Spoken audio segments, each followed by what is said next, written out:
Добър ден и добре дошли в Радио Шато! Днес сме ви подготвили интересен радиозапис от откъса от 8 глава на романа Дон Кихот от Мигел де Сервантес.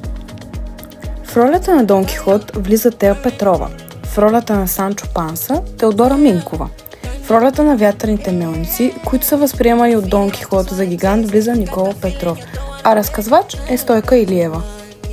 Пожелаваме ви приятно слушане!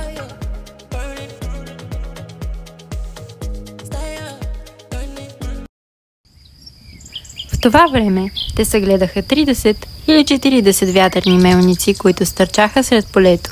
И Дон Кихот, щом ги видя, каза на своя оръженосец: Щастлива съдба, нарежда нещата така, както не сме могли да мечтаем, защото погледни на там, приятелю Санчо Панса, и ще видиш, че се показват 30, пък и повече грамадни великани, с които възнамерявам да вляза в бой, като отнема живота на всички до един.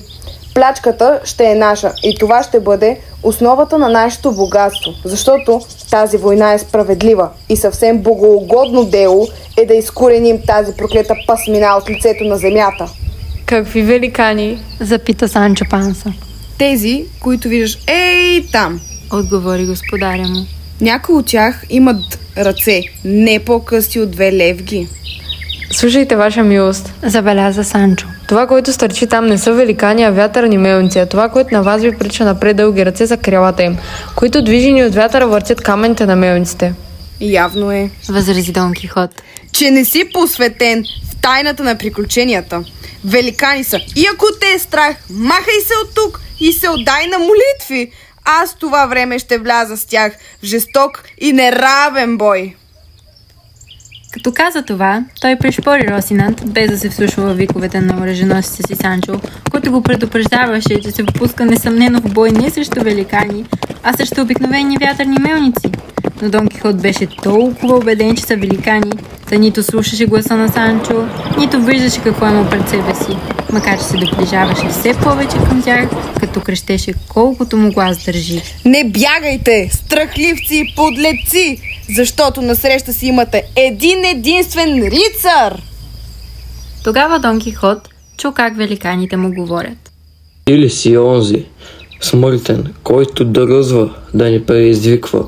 От векове чакахме рицар достоен за битка. Това всъщност беше ветрецът, който задуха и големите крилия на мелниците, които започнаха да се движат. Тогава Дон Кихот се провикна. Аз ще ви оправя, негодници, дори да размахвате ръце, по-многобройни от тези на великана Бриарей.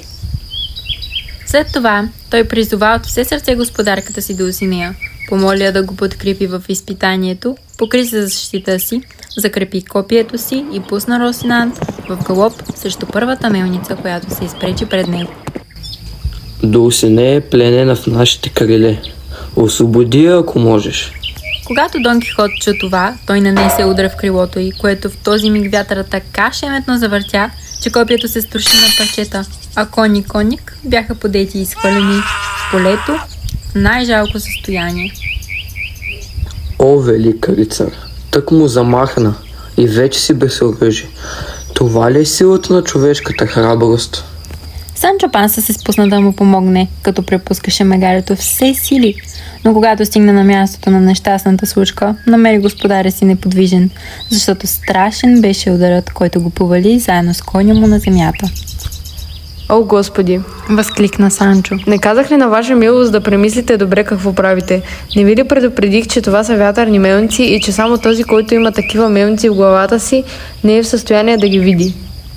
Мълчи, приятелю Санчо, отвърна Дон Кихот. Военните дела, повече от всички други, са изложени на постоянни промени.